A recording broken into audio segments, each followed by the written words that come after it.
الله والله والله العاقبۃ للمتقین والصلاة والسلام علی سید الانبیاء والمرسلین نبینا محمد وعلی آلہ وصحبہ اجمعین۔ پہلے ایک دفعہ ہم اس صورت کو پڑھ لیتے ہیں۔ اعوذ باللہ من الشیطان الرجیم، بسم اللہ الرحمن الرحیم، والضحى والليل إذا سجى ما ودعك ربك وما قلى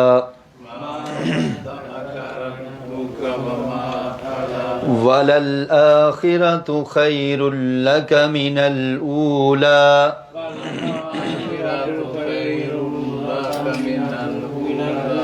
وَلَسَوْفَ يُعْطِيكَ رَبُّكَ فَتَرْضَى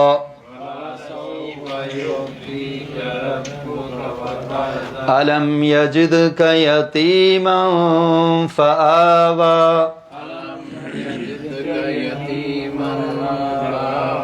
وَوَجَدَكَ ضَالًّا فَهَدَى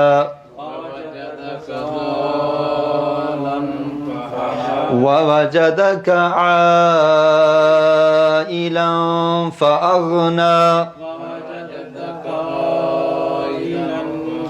فَأَمَّا الْيَتِيمَ فَلَا تَقْهَرْ وَأَمَّا السَّائِلَ فَلَا تَنْهَرْ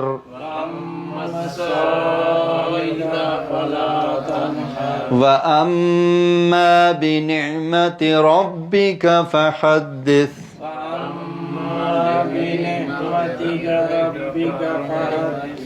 جی اب اس کا ترجمہ دیکھیں۔ والضحیٰ، ضحیٰ کا مطلب ہوتا ہے جب سورج روشن ہو جائے، سورج کی کرنیں نکلیں اور سورج روشن ہو جائے تو اس کو ضحیٰ کہتے ہیں، اور اسی کو اردو میں چاشت بھی کہتے ہیں۔ چاشت کی نماز، ضحیٰ کی نماز، اس وقت نفل ادا کیے جاتے ہیں۔ تو سورج کا روشن ہونا، اس کی قسم، دھوپ کے نکل جانے کی قسم۔ والضحیٰ کا مطلب یہ ہوگا۔ واو کا مطلب کیا ہوتا ہے؟ واو قسمیہ ہے، یعنی واو کا مطلب کیا ہے؟ قسم۔ پہلے بھی ہم پڑھ چکے ہیں، جیسے واللہ کہتے ہیں مطلب اللہ کی قسم، ورب الکعبہ، کعبہ کے رب کی قسم۔ تو اسی طرح کیا ہے؟ والضحیٰ، ضحیٰ کی قسم، مطلب یہ ہے چاشت کے وقت کی قسم، جب سورج نکل جائے، روشن ہو جائے، اس وقت کی قسم۔ واللیل اذا سجا، اور لیل کس کو کہتے ہیں؟ رات کو۔ اور رات کی قسم، اذا سجا، جب وہ چھا جائے، یعنی جب رات کا اندھیرا چھا جائے، اندھیرا ہو جائے، اس وقت کی قسم۔ ما ودعک ربک وما قلی، ما ودعک، نہیں چھوڑا آپ کو۔ ودع کا مطلب ہوتا ہے چھوڑنا، چھوڑ دینا، ترک کر دینا۔ تو ما کا مطلب کیا ہے؟ نہیں۔ ما کا مطلب جو بھی ہوتا ہے، اور ما کا مطلب نہیں بھی ہوتا ہے۔ سوال کے لیے بھی یہ لفظ استعمال ہوتا ہے، جیسے قبر میں سوال ہوگا نا، ما دینک، تیرا دین کیا ہے؟ تو ما کا ایک مطلب کیا ہے؟ کیا۔ ایک مطلب اس کا کیا ہے؟ نہیں۔ عرب لوگ عموماً کہتے ہیں جب کوئی چیز نہ ہو تو کہتے ہیں معافی، جیسے یہاں پر کہتے ہیں نا مہوا، تو وہ کیا کہتے ہیں؟ معافی، نہیں ہے۔ تو ما کا مطلب یہاں پر کیا ہے؟ نہیں۔ ما ودعک، نہیں چھوڑا آپ کو، ربک، آپ کے رب نے، یعنی آپ کو آپ کے رب نے نہیں چھوڑا، وما قلی، اور نہ ہی آپ سے وہ بیزار ہوا ہے، یعنی نہ آپ کو چھوڑا ہے آپ کے رب نے، اور نہ ہی وہ آپ سے ناراض ہوا ہے۔ قلا کا مطلب ہوتا ہے کسی سے بغض رکھنا، اس سے بیزار ہو جانا، اس سے لا تعلقی اختیار کر لینا، تو ایسا نہیں ہوا۔ اصل میں اس صورت کا شان نزول یا ان آیات کا شان نزول یہ ہے، صحیح البخاری میں روایت ہے، حضرت جندب رضی اللہ تعالیٰ عنہ بیان کرتے ہیں کہ نبی اکرم صلی اللہ علیہ وسلم رات کو قیام اللیل کیا کرتے تھے، تہجد کے وقت اٹھ کر اللہ کی عبادت کیا کرتے تھے۔ آپ بیمار ہو گئے ایک دفعہ اور 2-3 دن آپ رات کو نہیں جاگ سکے، تو ایک عورت بڑھیا اس نے آ کر یہ کہا کہ مجھے لگتا ہے کہ تیرا شیطان تجھے چھوڑ چکا ہے، کہ اب اٹھ کر آپ عبادت نہیں کرتے۔ مشرکہ عورت تھی، اور یہ عورت کون تھی؟ اس کا نام تھا عورہ بنت حرب، ابو لہب کی اہلیہ، جس کے بارے میں حمالۃ الحطب سورہ لہب میں ہم نے پڑھا تھا کہ لکڑیوں کو اٹھانے والی، فی جیدہا حبل من مسد، تو جہنم کی آگ میں جلے گی۔ تو اس نے آ کر کیا کہا کہ تیرا شیطان تجھے چھوڑ چکا ہے، اب تو یاد نہیں کرتا کسی کو اور اس وقت جاگتا نہیں، اللہ کی عبادت نہیں کرتا، تو میں یہ سمجھتی ہوں کہ تیرا شیطان تجھے چھوڑ چکا ہے۔ اس نے آ کر ایسے کہا۔ اور یہ عورہ بنت حرب ابو سفیان رضی اللہ تعالی عنہ کی بہن ہے، اور ابو لہب کی یہ اہلیہ تھی۔ تو اس نے آ کر ایسے کہا تو اللہ رب العالمین نے ان آیات کو نازل کر دیا۔ اور اس کے علاوہ صحیح البخاری میں ایک اور روایت بھی ملتی ہے کہ مشرکین نے یہ کہنا شروع کر دیا جب وحی منقطع ہو گئی، جبریل علیہ السلام کچھ دیر نہیں آئے، تو مشرکین نے یہ کہنا شروع کر دیا کہ آپ کا رب آپ کو بھول چکا ہے، آپ کو چھوڑ دیا ہے، اس نے آپ سے ناراض ہو گیا، آپ کو چھوڑ دیا ہے۔ اب جو تو دعویٰ کیا کرتا تھا کہ میرے پاس کوئی پیغام رساں آتا ہے، پیغام لے کر آتا ہے، رب العالمین کا پیغام جبریل علیہ السلام لے کر آتے ہیں، تو اب تو ایسا نہیں ہو رہا، تو تجھے چھوڑ دیا ہے۔ تو اللہ رب العالمین نے قسم کھائی۔ قسم کون سی؟ والضحیٰ، کہ سورج کے نکلنے کی، جب اس کی کرنیں روشن ہو جائیں، دن چڑھ جائے، اس وقت کی قسم۔ واللیل اذا سجا، اور رات کے وقت کی قسم جب وہ چھا جائے، یعنی جب سورج نکلتا ہے، روشن ہوتا ہے، اس کے بعد ایک دفعہ ٹائم ایسا آتا ہے کہ سورج غروب بھی ہو جاتا ہے۔ کیا خیال ہے؟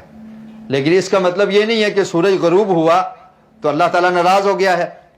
یہ تو اللہ تعالیٰ کا ایک نظام ہے کہ دن کی روشنی انسان کے کام کاج کے لیے، کہ وہ کام کرے، محنت کرے، روزی کمائے، اور دن میں وہ مشغول رہتا ہے۔ اب رات اللہ تعالیٰ نے کس لیے دی؟ کہ تاکہ وہ آرام کرے۔ اور قرآن مجید میں اللہ رب العالمین نے ارشاد فرمایا سورہ نبا میں، وَجَعَلْنَا اللَّيْلَ لِبَاسًا وَجَعَلْنَا النَّهَارَ مَعَاشًا، کہ ہم نے رات کو تمہارے لیے لباس بنا دیا ہے، کہ رات کے اندھیرے میں تم آرام کرو، آرام، سکون، اطمینان کے لیے رات بنا دی ہے، اور دن تمہارے کام کے لیے بنایا ہے۔ تو جیسے سورج ڈھلتا ہے اس کے بعد رات آ جاتی ہے، غروب ہو جاتا ہے، تو اس کا یہ مقصد نہیں ہوتا کہ اللہ تعالیٰ ناراض ہو گیا ہے، بلکہ اللہ رب العالمین نے اب ریسٹ کا موقع دیا ہے، اطمینان اور سکون کے لیے رات عطا کر دی ہے۔ تو اسی طرح وحی کا نزول جاری تھا، تو اگر کچھ عرصہ وقفہ آ گیا تو اس کا مطلب یہ ہے کہ نبی اکرم صلی اللہ علیہ وسلم کو اطمینان ہو، سکون ہو، آپ تھوڑی راحت لے لیں، اطمینان سے، سکون سے آپ راحت حاصل کر لیں۔ اس کے بعد دوبارہ وحی کا سلسلہ شروع ہو جائے گا۔ جب رات کا اندھیرا ختم ہوتا ہے پھر سے دن طلوع ہو جاتا ہے، اور پھر سے سورج آ جاتا ہے، دن کا آغاز ہو جاتا ہے۔ تو جیسے یہ ایک نظام ہے، اس میں ایسی کوئی بات نہیں ہے کہ اللہ تعالیٰ بیزار ہو گیا ہے سورج سے اور اللہ تعالیٰ نے اس کو غروب کر دیا ہے، بلکہ یہ ایک نظام ہے، دوبارہ وہ طلوع ہوگا۔ اسی طرح وحی کا جو نور ہے یہ دوبارہ نازل ہوگا، وحی کی جو روشنی ہے یہ دنیا کو جگمگائے گی، اور نبی اکرم صلی اللہ علیہ وسلم کے پاس اللہ رب العالمین کی طرف سے جبریل علیہ السلام آئیں گے۔ رب نے آپ کو بلایا بھی نہیں اور چھوڑا بھی نہیں، جیسے سورج غروب ہوتا ہے پھر طلوع ہوتا ہے، اسی طرح یہ وحی کا سلسلہ بھی چلتا رہے گا۔ تو یہ اس قسم کے کھانے میں یہ حکمت پوشیدہ ہے، اور اس کا قسم اور جواب قسم سے یہ تعلق ہے کہ جس طرح سورج غروب ہونے کے بعد دوبارہ طلوع ہوتا ہے تو وحی کا سلسلہ بھی دوبارہ شروع ہوگا۔ مشرکین کی یہ عادت تھی کہ نبی اکرم صلی اللہ علیہ وسلم کو تانا دینے کے لیے اور آپ کو پریشان کرنے کے لیے وہ کوئی موقع بھی ہاتھ سے جانے نہیں دیتے تھے۔ تب ان کو موقع مل گیا کہ جبریل علیہ السلام کچھ دن نہیں آئے، تو پریشان کرنے کے لیے یہ کہنا شروع کر دیا کہ آپ کے رب نے آپ کو چھوڑ دیا ہے، ودیا، چھوڑ دیے گئے ہو آپ، اور ایک روایت کے الفاظ ہیں کہ ترکک، کہ شیطان، تیرے شیطان نے تجھے چھوڑ دیا ہے. تو اللہ رب العالمین نے کیا فرمایا؟ ما ودعک ربک وما قلا، نہیں چھوڑا تجھے ربک، تیرے رب نے، وما قلا، اور نہ ہی وہ تجھ سے ناراض ہوا ہے، نہ ہی وہ بیزار ہوا ہے. نبی کریم صلی اللہ علیہ وسلم کو تسلی دے دی. وَلَلْآخِرَةُ خَيْرٌ لَكَ مِنَ الْأُولَى، وَلَلْآخِرَةُ، اور آپ کا پچھلا وقت، آخرت کہتے ہیں بعد میں آنے والا، خیرٌ، بہتر ہے، لکا، آپ کے لیے، من الاولا، آپ کے پہلے وقت سے. یعنی آپ ذرا غور کیجئے، دیکھیے کہ آپ کا وقت جو گزر چکا ہے، اب آنے والا وقت اس سے بہت بہتر ہے. پچھلے وقت سے آنے والا وقت بہت بہتر ہے. وَلَلْآخِرَةُ، اور آپ کا پچھلا وقت، خیر لکا، بہتر ہے آپ کے لیے، من الاولا، پہلے سے. یعنی پہلے آپ جب نبوت سے پہلے کی جو آپ کی زندگی تھی، 40 سال کی زندگی، اس کے بعد آپ کو نبوت مل گئی، اللہ رب العالمین نے آپ کو نبی بنا دیا، اور پھر آپ کے پاس جبریل علیہ السلام ایک پیغام لے کر آتے ہیں، تو اس زندگی سے یہ زندگی کیا ہے؟ بہتر ہے. اور اسی طرح آپ کے وہ دن جب آپ یتیم بھی تھے، آگے اس کا ذکر آ رہا ہے، اور پھر آپ کے پاس زیادہ مال و دولت بھی نہیں تھی، تو اب آپ کے دن بہتر ہونا شروع ہو گئے ہیں. اور اسی طرح آخرت کی زندگی آپ کی اس دنیا کی زندگی سے بہت بہتر ہوگی، کہ آخرت میں اللہ رب العالمین آپ کو انعامات اور اکرامات سے نوازیں گے. اس کا ذکر آگے آ رہا ہے. وَلَسَوْفَ يُعْطِيكَ رَبُّكَ فَتَرْضَى، اور ان قریب، سوف کا مطلب کیا ہے؟ ان قریب، اور یقیناً ان قریب، لام کا مطلب البتہ بھی ہوتا ہے، تحقیق، تاکید کے لیے استعمال ہوتا ہے. ولا سوف، اور تحقیق، ان قریب، یعطیکا، دے گا آپ کو. عطا یعطی، اس کا مطلب کیا ہوتا ہے؟ کسی کو دینا، عطا کرنا. تو عطا کرے گا کا آپ کو، ربو کا، آپ کا رب، یہی لفظ ہے جو اوپر تھا وہی ہے، یہی سیم معنی ہے کہ ان قریب عطا کرے گا آپ کو، ربو کا، آپ کا رب، فترضا، آپ راضی ہو جائیں گے. اللہ تعالیٰ آپ کو اتنا عطا کرے گا کہ آپ راضی ہو جائیں گے، یہ آپ کی پریشانیاں ختم ہو جائیں گی. یہ جو مشرکین آپ کو پریشان کرتے ہیں، تو یہ وقت ہمیشہ ایسا نہیں رہنے والا. تلک الایام نداولها بین الناس، یہ تو دن ہیں، ان کو ہم لوگوں کے درمیان پھیرتے رہتے ہیں. آج اگر کوئی فقیر ہے تو کل وہ غنی بن سکتا ہے. آج اگر کوئی تنگ دست ہے کل وہ مالدار بن سکتا ہے. آج اگر کوئی پریشان حال ہے کل اسے خوشحال بنایا جا سکتا ہے. آج اگر اسے پریشانی کا سامنا ہے، اس پر مصائب ہیں، اس کا بس نہیں چل رہا، اس کی کوئی سنتا نہیں ہے، تو کل ایک وقت آئے گا کہ یہ دن تبدیل ہو جائیں گے. یہ اللہ کا وعدہ ہے. ہمیشہ دنیا میں ایک ہی جیسے معاملات نہیں رہتے. انسان کے ساتھ بھی ایک ہی جیسا وقت ہمیشہ نہیں رہتا. کبھی خوشی، کبھی غم، کبھی کوئی مصیبت ہے تو کوئی مصیبتیں ہٹ بھی جاتی ہیں. اور آپ دیکھ لیجئے، اپنی زندگیوں پہ غور کر لیجئے، اللہ رب العالمین کیسے چینجنگ لاتے ہیں. انسان تھوڑا کوشش کرنے والا ہو، محنت کرنے والا ہو، اور لگن اور شوق ہو کسی کام کے لیے، تو اللہ رب العالمین اس کو ترقی عنایت کر دیتے ہیں. جو کوشش کرتا ہے، وَلَيْسَ لِلْإِنسَانِ إِلَّا مَا سَعَى، جو کوشش کرتا ہے اللہ تعالیٰ اس کی کوشش کو رائیگاں نہیں کرتے. تو ہر کام کے لیے یہ ہے کہ انسان جب کوشش کرتا ہے کسی بھی نیک کام کے لیے، تو اللہ تعالیٰ اس کو کامیاب کر دیتے ہیں. کامیابی اس کو مل جاتی ہے. لیکن کامیابی کیسے ملے گی؟ کہ ہاتھ پہ ہاتھ دھرے بیٹھے رہیں؟ ایسے نہیں، بلکہ اس کے لیے محنت کی ضرورت ہے، کوشش کی ضرورت ہے. تو اللہ تعالیٰ نے کیا فرمایا؟ وَلَسَوْفَ يُعْطِيكَ رَبُّكَ فَتَرْضَى، ان قریب آپ کو آپ کا رب عطا کرے گا اور آپ راضی ہو جائیں گے. اور پھر کیسے عطا کیا؟ دنیا میں بھی آپ کی امت کی حکومت مشارق اور مغارب میں ہوگی. مشرق اور مغرب میں آپ کا نام لینے والے ہوں گے، اور آپ کی امت دیگر اقوام پر غالب آ جائے گی. اور پھر مسلمانوں کو غلبہ ہوا، فتح مکہ ہو. فتح مکہ جیسی فتح مسلمانوں کو نصیب ہوئی نبی اکرم صلی اللہ علیہ وسلم کی زندگی میں. ایک وہ دن تھا جب مکہ میں آپ کو رہنے نہیں دیا جاتا تھا، جب مکہ میں آپ کو تنگ کیا جاتا تھا، آپ کی پشت مبارک پر آ کر اوزری ڈال دی جاتی تھی، آپ سجدہ کرتے تھے تو ابو جہل جیسے لوگ آپ کی پیشانی کو روندتے تھے، روندنے کی کوشش کیا کرتے تھے، آپ کو تنگ کیا کرتے تھے، آپ کے قتل کے منصوبے بنائے جا رہے تھے. اور دن کیسے تبدیل ہوئے؟ یدخلون فی دین اللہ افواجا اذا جاء نصر اللہ والفتح، کہ ایک دن ایسا آئے گا جب اللہ کی مدد اور فتح آپ کو ملے گی.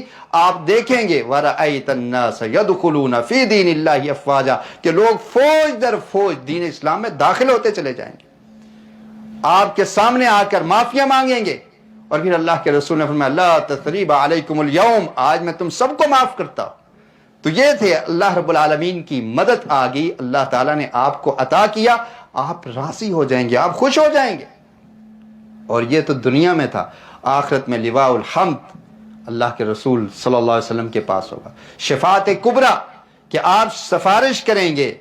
جب حساب و کتاب شروع نہیں ہوگا تو اللہ کے رسول صلی اللہ علیہ وسلم آ کر اللہ کے سامنے سجدہ ریز ہوں گے. تو اللہ رب العالمین فرمائیں گے کہ اے محمد آپ سوال کیجئے، آپ کی بات کو مانا جائے گا، آپ کی بات کو قبول کیا جائے گا. آپ شفاعت فرمائیں گے، پھر حوض کوثر سے جام پلائیں گے، اور پھر مقام محمود جیسا بلند مقام جو کسی اور کو نہیں ملا وہ میرے اور آپ کے پیارے پیغمبر نبی اکرم صلی اللہ علیہ وسلم کو اللہ تعالیٰ عطا کریں گے. وَلَسَوْفَ يُؤْتِيكَ رَبُّكَ فَتَرْضَىٰ، ہم آپ کو اتنا عطا کریں گے کہ آپ راضی ہو جائیں گے، خوش ہو جائیں گے. أَلَمْ يَجِدْكَ يَتِيمًا فَآوَىٰ، اور پھر فرمایا کچھ اور نعمتیں یاد دلائی.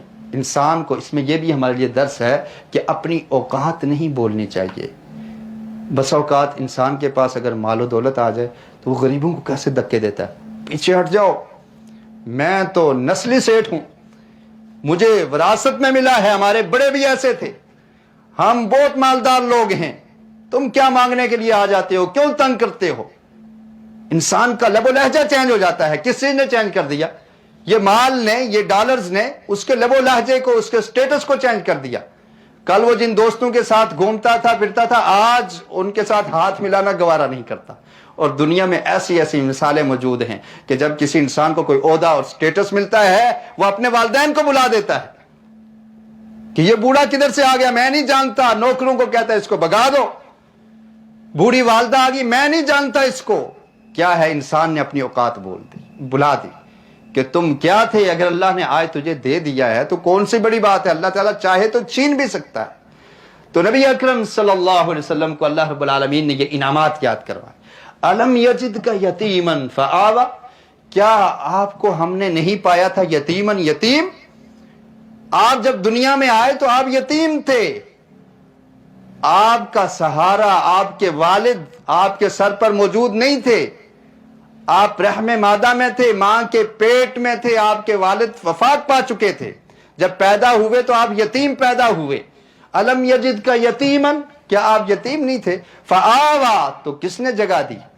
آوا کا مطلب ہوتا ہے جگہ دینا، آپ کی حفاظت کرنا، آپ کی پرورش، یہ اللہ رب العالمین نے انتظام کیا تھا. والدہ نے پرورش کی، والد نہیں ہے، یتیم ہے. اور پھر کچھ عمر بڑی 6 برس کے ہوئے تو والدہ بھی داغ مفارقت دے گی، والدہ بھی فوت ہوگی. اور پھر دیکھیے غم اور پریشانیاں. نبی اکرم صلی اللہ علیہ وسلم کی سیرت ہمارے سامنے ہے. آپ امام الانبیاء والمرسلین ہیں، آپ پوری کائنات میں سے سب سے افضل اور اعلیٰ ہیں. اور پھر آپ کی زندگی پہ غور کیجئے. انسان جب اللہ کے رسول کی زندگی کو اپنے سامنے رکھتا ہے اس کی پریشانیاں، اس کے غم بالکل ختم ہو جاتے ہیں، ان کی کوئی حیثیت باقی نہیں رہتی. 6 سال کی عمر میں والدہ بھی وفات پا جاتی ہے، پرورش کرنے والی ماں فوت ہو جاتی ہے. عبد المطلب دادا کی پرورش میں آ جاتے ہیں. 2 سال کا عرصہ گزرتا ہے، اللہ کے رسول صلی اللہ علیہ وسلم کی عمر 8 سال ہوتی ہے، دادا بھی فوت ہو جاتے ہیں. پھر ابو طالب نے، آپ کے چچا نے اپنے بیٹوں کی طرح نبی اکرم صلی اللہ علیہ وسلم کی پرورش کی. تو یہ مطلب ہے کہ یتیم تھے تو یہ تمام کے تمام اسباب ہم نے مہیا کیے. آپ کی والدہ کی ذمہ داری لگا دی، وہ آپ کی پرورش کرتی رہی. جب وہ فوت ہوگی تو آپ کے دادا نے آپ کی پرورش کی. جب وہ بھی فوت ہو گئے تو آپ کے چچا ابو طالب نے آپ کی پرورش کی. تو کیا آپ یتیم نہیں تھے؟ فآویٰ، ہم نے آپ کو جگہ دی اور آپ کی یہ پرورش کا ساز و سامان اور سب کچھ یہ ہم نے کر دیا. وَوَجَدَكَ ضَالًّا فَهَدَىٰ، اور پایا آپ کو، فوجدہ کا، اور پایا آپ کو ضالن بے خبر، یعنی آپ کے پاس علم نہیں تھا، آپ بے خبر تھے، فہدا تو پھر آپ کو ہدایت دے دی۔ آپ کے پاس جبریل علیہ السلام آئے، وحی لے کر آئے، اور آپ کو اللہ رب العالمین نے نبی بنا کر صراط مستقیم کی ہدایت دے دی اور آپ کو گائیڈ بنا دیا۔ نبی اکرم صلی اللہ علیہ وسلم کے بارے میں قرآن مجید میں بھی اللہ رب العالمین نے ارشاد فرمایا کہ اس سے پہلے ما تدری مل کتاب ولل ایمان، کہ آپ نہیں جانتے تھے کہ کتاب کیا ہے، کیونکہ نبی اکرم صلی اللہ علیہ وسلم امی تھے، آپ لکھنا بھی نہیں جانتے تھے اور آپ پڑھنا بھی نہیں جانتے تھے، اور یہ اللہ رب العالمین کا ایک انعام تھا کہ ایسے شخص، اور عرب کے لوگ بھی امی تھے، ان کو نبی بنایا اور پھر وہ کتاب کو پڑھنے والے بھی اور لکھنے والے بھی بن گئے۔ اور یہ بھی ایک معجزہ تھا کہ کوئی یہ نہ کہہ سکے کہ تم پہلے سے خود جانتے تھے، یہ کتاب تم نے خود لکھی ہوگی۔ تو اللہ رب العالمین نے فرمایا کہ آپ کے پاس یہ علم نہیں تھا، ہم نے آپ کو علم عطا کر دیا ہے۔ اور پھر اسی طرح قرآن مجید میں اللہ رب العالمین نے ارشاد فرمایا کہ آپ کہہ دیجئے کہ اگر اللہ تعالی چاہتا، نہ چاہتا تو میں تمہیں یہ کتاب پڑھ کر نہ سناتا اور میں تلاوت نہ کرتا اس کی، لیکن اللہ رب العالمین نے یہ چاہا، فقد لبثت فیکم عمرا من قبلہ، اور میں نے اس سے پہلے تم میں ایک عمر گزاری ہے، 40 سال کا عرصہ گزارا، میں نے کبھی یہ دعویٰ نہیں کیا، اور میرے بارے میں تم اچھی طرح جانتے ہو اور پہچانتے ہو۔ تو اللہ رب العالمین نے اب مجھے یہ حکم دیا ہے کہ یہ وحی نازل ہوئی ہے جس کا پیغام میں تمہیں دے رہا ہوں، اس سے پہلے تو میں نے ایسی کوئی خبر تمہیں نہیں دی۔ تو یہ مطلب تھا کہ آپ کو خبر نہیں تھی، فہدا تو ہدایت دے دی آپ کو۔ وَوَجَدَكَ عَائِلًا فَأَغْنَى، اور پایا آپ کو کس حالت میں پایا؟ عائلاً، کہ آپ تنگ دست تھے، آپ کے پاس مال و دولت کی کمی تھی، فَأَغْنَى تو ہم نے آپ کو غنی کر دیا، آپ کو مال عطا کر دیا۔ نبی اکرم صلی اللہ علیہ وسلم کے حالات نبوت سے قبل والی زندگی کے اور پھر نبوت کے بعد والی زندگی کے بھی کیسے تنگ دستی کے حالات تھے، تو اللہ رب العالمین نے آپ کو غنی کر دیا۔ جب آپ کے والد فوت ہوئے تو انہوں نے وراثت میں کیا چھوڑا تھا؟ ایک لونڈی ام ایمن، اور کچھ نہیں تھا وراثت میں۔ اس کے بعد عبد المطلب کے پاس چلے گئے، انہوں نے پرورش کی، دادا نے۔ پھر ابو طالب کے پاس گئے، ابو طالب کی اپنی اولاد تھی اور ان کے حالات بھی بہت زیادہ خوشحال نہیں تھے، اپنے بچے تھے، ان کی پرورش کرنا۔ اور نبی اکرم صلی اللہ علیہ وسلم نے ارشاد فرمایا، حضرت ابو ہریرہ بیان کرتے ہیں، صحیح البخاری میں روایت ہے کہ جو بھی نبی اللہ نے بھیجا ہے اس نے کیا کیا؟ بکریوں کو چرایا ہے۔ صحابہ کرام نے پوچھا، اللہ کے رسول آپ نے بھی بکریوں کو چرایا ہے؟ فرمایا ہاں، میں بھی مکہ میں اہل مکہ کی بکریوں کو قرارید کے عوض چرایا کرتا تھا، یعنی بکریاں بھی اپنی نہیں تھی۔ ابو طالب کی، عبد المطلب کی بکریاں اپنے خاندان کی بکریاں نہیں تھی، اہل مکہ کی، مکہ کے لوگوں کی بکریوں کو لے کر اجرت پر چرایا کرتے تھے کہ وہ دے دیا کرتے تھے کچھ قرارید، کچھ تھوڑی سی قیمت دے دیتے، اور نبی کریم صلی اللہ علیہ وسلم کیا کیا کرتے تھے؟ بکریوں کو چرایا کرتے تھے۔ وَوَجَدَكَ عَائِلًا، اس طرح کے حالات تھے۔ فَأَغْنَى، تو اللہ رب العالمین نے کیسے بندوبست کیا؟ آپ کی شادی کروا دی حضرت خدیجہ رضی اللہ تعالیٰ عنہا سے، پہلے کاروبار میں شریک کیا، اور پھر جب شادی ہوگی تو حضرت خدیجہ مکہ کی مالدار خاتون تھی، اور پھر انہوں نے اپنا سارا مال اللہ کے رسول صلی اللہ علیہ وسلم کے اوپر نچھاور کر دیا، قربان کر دیا، اللہ نے غنی کر دیا۔ اور پھر ایسے دن بھی آئے، بنو قریظہ، بنو نذیر، ان کو جب نکالا گیا، ان سے ٹیکس وصول کیے گئے، پھر مال غنیمت آیا تو اللہ رب العالمین نے غنی کر دیا، نبی اکرم صلی اللہ علیہ وسلم کے پاس مال بھی آ گیا۔ تو فرمایا اللہ کے رسول آپ یاد کیجئے، آپ یتیم تھے، ہم نے آپ کو جگہ دے دی، آپ کو ہم نے نبوت دے کر آپ کو ہدایت دے دی، آپ کی قوم کے لوگ ان کے پاس ہدایت نہیں تھی، آپ کو ہدایت ملی، آپ نے ہدایت کا نور ان تک پہنچانے کی کوشش کی، اور آپ کے حالات تنگ دستی سے نکال کے ہم نے آپ کو غنی کر دیا۔ فَأَمَّا الْيَتِيمَ فَلَا تَقْهَرْ، اب آپ نے کیا کرنا ہے؟ فَأَمَّا الْيَتِيمَ، تو یتیم کو فَلَا تَقْهَرْ، اس پہ قہر نہیں کرنا۔ قہر یہ لفظ اردو میں بھی استعمال ہوتا ہے کہ اس پہ سختی نہیں کرنی، کیونکہ آپ نے بھی اس عمر کو دیکھا ہے، آپ بھی یتیم تھے، اللہ رب العالمین نے آپ کی مدد کی. تو اگر ابھی کوئی یتیم ہے تو اس کے ساتھ احسان کرنا ہے، اس کے ساتھ حسن سلوک کرنا ہے.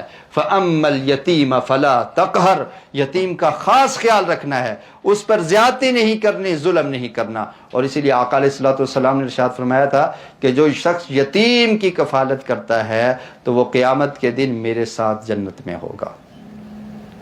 یتیم کے ساتھ حسن سلوک کرنا، اس کے مال کا خیال رکھنا، کیونکہ یتیم بچہ ہوتا ہے. جب بچہ بالغ ہو جائے پھر اس کو یتیم نہیں کہتے. اس بلوغت سے پہلے جو بچہ ہے اس کو کیا کہتے ہیں؟ یتیم کہتے ہیں، جس کا والد فوت ہو جائے. لیکن جب بالغ ہو جائے پھر وہ یتیم نہیں رہتا. تو اس وقت کی عمر میں اس بچے کا ہر لحاظ سے خیال کرنا یہ اس کے ورثاء کی، جو اس کے سرپرست ہیں، ان کی ذمہ داری ہے. اور اس کے علاوہ دیگر مسلمانوں کے لیے بھی یہ ایک شرف کا مقام ہے کہ وہ اس کا خیال رکھیں، اور اجر و ثواب کا کام ہے کہ اس یتیم کی پرورش میں حصہ ڈالیں، اس کا خیال رکھیں، اس کے مال کو سنبھال کے رکھیں، اس کے مال کو ضائع نہ ہونے دیں. کیونکہ وہ بچہ ہے، اگر ابھی اس کے باپ نے اگر مال چھوڑا ہے، دے دیا جائے گا تو وہ ضائع کر لے گا. اس کے مال کو سنبھال کے رکھنا، جب وہ بڑا ہو جائے، جوان ہو جائے، پھر اس کا مال اس کے سپرد کیا جائے. لیکن آج کل ہمارے معاشرے میں کیا ہوتا ہے؟ کوشش یہ ہوتی ہے کہ بچہ یہ بھولا بالا ہی رہے، اس کو بتایا ہی نہ جائے، تاکہ مال اس کے جو دیگر رشتہ دار ہیں وہ ہڑپ کر لیں. کبھی چچا ہڑپ کرنے کی کوشش کرتا ہے، کبھی کوئی اور شخص مال کو ہتھیانے کی کوشش کرتا ہے کہ یتیموں کو نہ دینا پڑے. قرآن مجید نے کیا؟ فلا تقہر، ان کے ساتھ زیادتی نہیں کرنی، ان کے ساتھ ظلم نہیں کرنا. ہمارا ایک دوست، اللہ تعالیٰ اس کی مغفرت فرمائے، مدینہ یونیورسٹی میں پڑھتے ہوئے ایکسیڈنٹ میں فوت ہو گیا. چھوٹے بچے، اس وقت ان کی عمر 3 برس، شاید 2 برس، اس طرح کے بچے تھے. 2 بچے رہ گئے، والد بھی فوت ہو گیا، والدہ بھی فوت ہو گئی، تو یتیم رہ گئے بچے.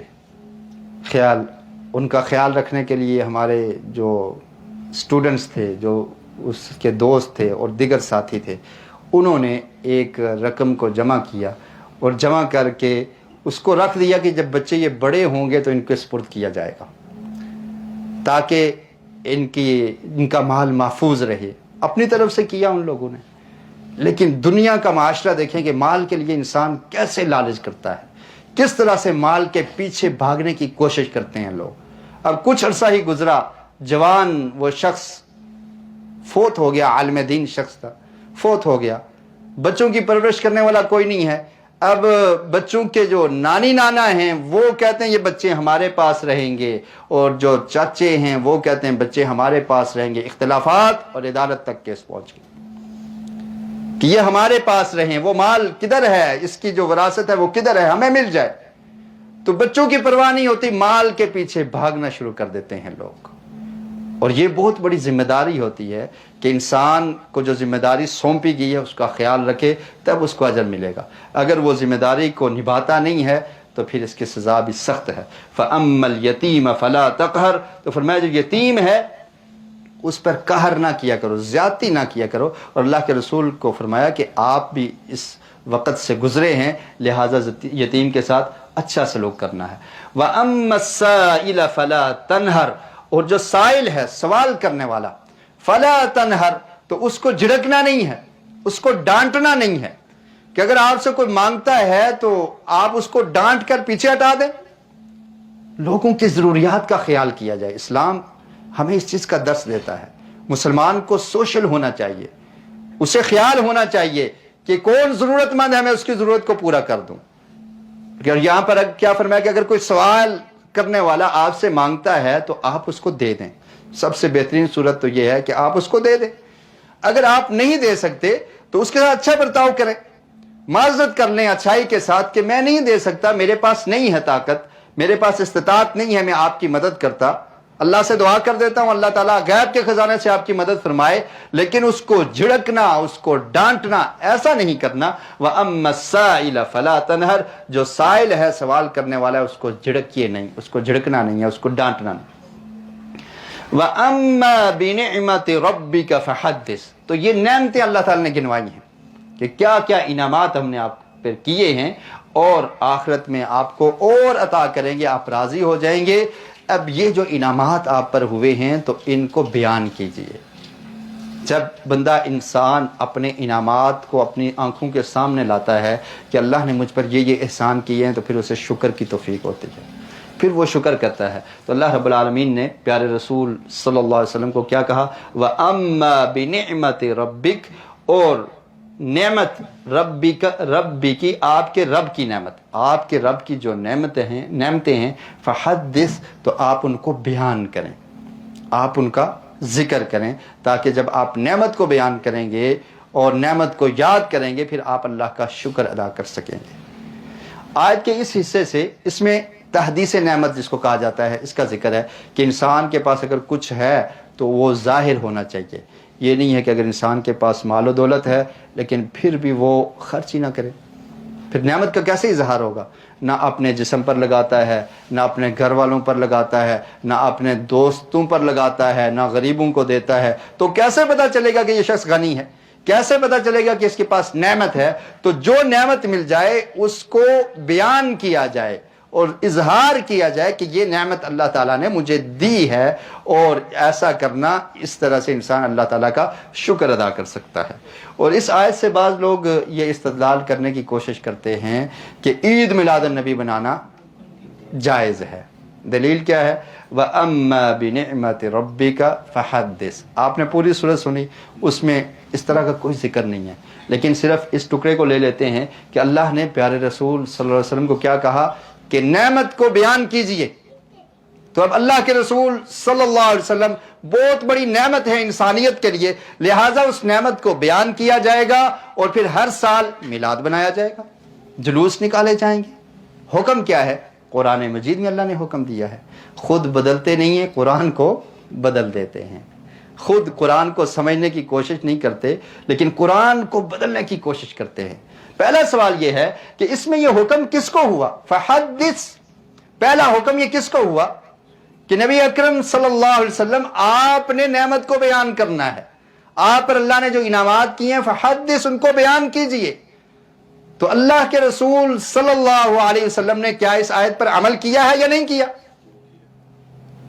اگر کیا ہے تو ہمیں بھی ایسے ہی کرنا ہے، کیونکہ اللہ کے رسول کی زندگی مسلمانوں کے لیے اسوہ حسنہ ہے۔ لَقَدْ كَانَ لَكُمْ فِي رَسُولِ اللَّهِ أُسْوَةٌ حَسَنَةٌ، اللہ کے رسول کی زندگی تمہارے لیے بہترین نمونہ ہے۔ اگر اللہ کے رسول صلی اللہ علیہ وسلم نے اپنی پیدائش کی نعمت پر اس طرح سے اظہار کیا ہے جیسے تم لوگ کرتے ہو، تو کوئی دلیل پیش کر دو۔ آپ کی 63 سالہ زندگی، کبھی آپ نے ہر سال اپنے جنم دن کو بنایا ہو کہ میرا برتھ ڈے ہے، سیلیبریٹ کیا جائے، اس کو جلوس نکالے جائیں، حلوے تقسیم کیے جائیں، گلی اور محلے میں چراغاں کیا جائے، جلوس اور جلسے ان کا انعقاد کیا جائے؟ ایسا اللہ کے رسول نے نہیں کیا۔ تو پھر معلوم یہ ہوتا ہے کہ یہ قرآن اللہ کے رسول پہ نازل ہوا تھا، اور اللہ رب العالمین نے اللہ کے رسول کو یہ حکم دیا تھا کہ آپ نعمت کا اظہار کریں۔ تو اللہ کے رسول نے نعمت کا اظہار ایسے نہیں کیا جیسے ہم کر رہے ہیں، تو لہٰذا ہم غلط کر رہے ہیں۔ صحیح طریقہ کیا ہے کہ جیسے اللہ تعالیٰ نے حکم دیا اور اللہ کے رسول نے نعمتوں کا اظہار کیا، نعمتوں کو خرچ کیا کرتے تھے، مال کو خرچ کیا کرتے تھے، اور اللہ کا شکر ادا کیا کرتے تھے، اور شکر کے لیے نفلی عبادت بھی کیا کرتے تھے، اور پھر نفلی روزے بھی رکھا کرتے تھے۔ آپ سے پوچھا گیا رات کو اتنی عبادت کیوں کرتے ہیں؟ آپ کے گناہ تو اللہ تعالیٰ نے معاف کر دیے ہیں، تو کیا فرمایا؟ افلا اکون عبدا شکورا، کیا میں اللہ کا شکر گزار بندہ نہ بن جاؤں؟ اور پھر کیا فرمایا کہ میں روزہ رکھتا ہوں سوموار اور جمعرات کا۔ سوموار کے روزے کے بارے میں پوچھا گیا کیوں رکھتے ہیں؟ تو فرمایا سوموار کا روزہ اس لیے رکھتا ہوں کہ یوم ولدت فیہ، اس دن میں پیدا ہوا ہوں اور اس دن مجھے نبی بنایا گیا ہے۔ تو سوموار سال میں ایک دفعہ نہیں آتا، بلکہ ایک ہفتے میں 7 دنوں میں ایک دفعہ آتا ہے۔ تو اس طرح سے روزہ اللہ کے رسول رکھا کرتے تھے۔ تو اس آیت سے یہ استدلال کرنا نہ سیاق و سباق سے یہ ثابت ہوتا ہے اور نہ ہی درست ہے، بلکہ اس آیت سے ایسا استدلال کرنا یہ غلط ہے۔ تو اللہ رب العالمین نے پیارے رسول صلی اللہ علیہ وسلم کو یہ حکم دیا بِنِعْمَةِ رَبِّكَ فَحَدِّثْ، کہ جو نعمت آپ کو آپ کے رب نے عطا کی ہے اس کو بیان کریں۔ تو حدث کا مطلب ہوتا ہے بیان کرنا۔ اس میں بعض لوگ ترجمہ کرتے ہیں کہ چرچا کریں اور اس طرح سے کہنا بھی درست نہیں ہے. جو لفظ کا مطلب ہے اس کو وہی معنی اس کا کرنا چاہیے. تو اس صورت میں بے شمار اسباق ہے ہمارے لیے. والضحى واللیل اذا سجى ما ودعك ربك وما قلى. اللہ پر یقین اور توکل رکھنا چاہیے. مصائب میں بھی پریشانیوں میں بھی اللہ تعالیٰ دنوں کو بدلنے والا ہے. جیسے دن اور رات بدلتے رہتے ہیں انسان کے حالات بھی بدل سکتے ہیں. گھبرانا نہیں چاہیے بلکہ اللہ پر یقین اور توکل رکھنا چاہیے اور اللہ کی عبادت میں زیادہ سے زیادہ انسان کو مشغول رہنا چاہیے. اور اللہ تعالیٰ کے جو انعامات ہیں ان کو انسان نے یاد رکھنا ہے اور یاد رکھ کے پھر اللہ کا شکر بھی ادا کرنا ہے اور اللہ تعالیٰ کی جو نعمتیں ہیں ان کا اظہار بھی کرنا ہے. اور ایک اہم سبق یہ ہے کہ یتیموں کا خیال رکھنا یہ نہایت ضروری ہے. ان کے ساتھ حسن سلوک کرنا چاہیے اور جو سوال کرنے والے سائل ہیں تو ان کا بھی خیال رکھنا چاہیے. ان کو دے دینا چاہیے. ان کو ڈانٹنا ڈپٹنا یہ بھی درست نہیں ہے. اللہ رب العالمین سے دعا ہے کہ اللہ تعالیٰ ہمیں قرآن مجید کو پڑھنے کی سمجھنے کی اور اس پر عمل کرنے کی توفیق نصیب فرمائے. جی وہ میں رحمتیں نچاور کرتا ہے تو برکتوں سے دام